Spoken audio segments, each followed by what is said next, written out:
Hello दोस्तों, हाल ही में साहित्य अकादमी पुरस्कार 2020 का वितरण किया गया है। आइए इसके बारे में जान लेते हैं।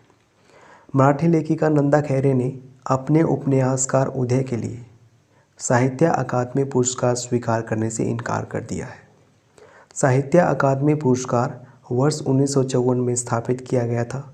यह पुरस्कार साहित्य अकादमी द्वारा प्रतिवर्ष प्रदान किया जाता है। अकादमी द्वारा यह पुरस्कार 24 भाषाओं में दिया जाता है। भारत के संविधान में शामिल 22 भाषाओं के अलावा साहित्य अकादमी पुरस्कार अंग्रेज़ी और राजस्थानी में भी दिया जाता है।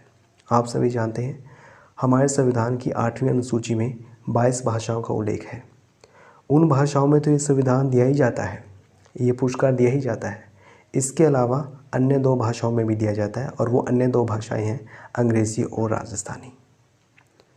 साहित्य अकादमी पुरस्कार ज्ञानपीठ पुरस्कार के बाद भारत सरकार द्वारा प्रदान किया जाने वाला दूसरा सबसे बड़ा साहित्यिक सम्मान है, यानी कि सबसे बड़ा साहित्यिक सम्मान ज्ञानपीठ पुरस्कार है। आइए ज्ञानपीठ पुरस्कार के बारे में जान लेते हैं। ज्ञानपीठ पुरस्कार भारत में सर्वोच्च साहित्यिक पुरस्कार है। इसे केवल एक भारतीय नागरिक को दिया जाता है और प्रत्येक वर्ष दिया जाता है। भारतीय संविधान की 8वीं अनुसूची में उल्लेखित अन्य भाषाओं के साथ अंग्रेज़ी में भी इसे दिया जाता है। इसको भारतीय ज्ञानपीठ द्वारा दिया जाता है। मलयालम भाषा के अक्कीतम अच्युतन नंबूदिरी को वर्ष 2019 के ज्ञानपीठ पुरस्कार के लिए चुना गया था। अब आइए इससे संबंधित प्रश्न पर विचार कर लेते हैं।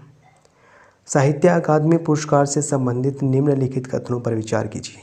पहला कथन, साहित्य अकादमी पुरस्कार वर्ष 1954 में स्थापित किया गया था।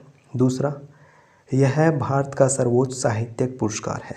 तीसरा, लेखिका नंदा खैरे ने अपने उपन्यास उदय के लिए साहित्य अकादमी पुरस्कार स्वीकार करने से इनकार कर दिया है। उपर्युक्त कथनों में से कौन सा या से सही है या है? ऑप्शंस हैं केवल 1 और 2 दोनों, केवल 2 और 3 दोनों, केवल 1 और 3 दोनों, या फिर इनमें से कोई नहीं। इसका सही जवाब ऑप्शन सी है, यानी पहला और तीसरा कथन सही है। दूसरा कथन इसलिए गलत है क्योंकि भारत का सर्वोच्च साहित्यिक पुरस्कार सम्मान ज्ञानपीठ पुरस्कार है, न कि साहित्य अकादमी पुरस्कार। आशा करता हूँ आपको इस वीडियो से कुछ सीखने को मिला होगा।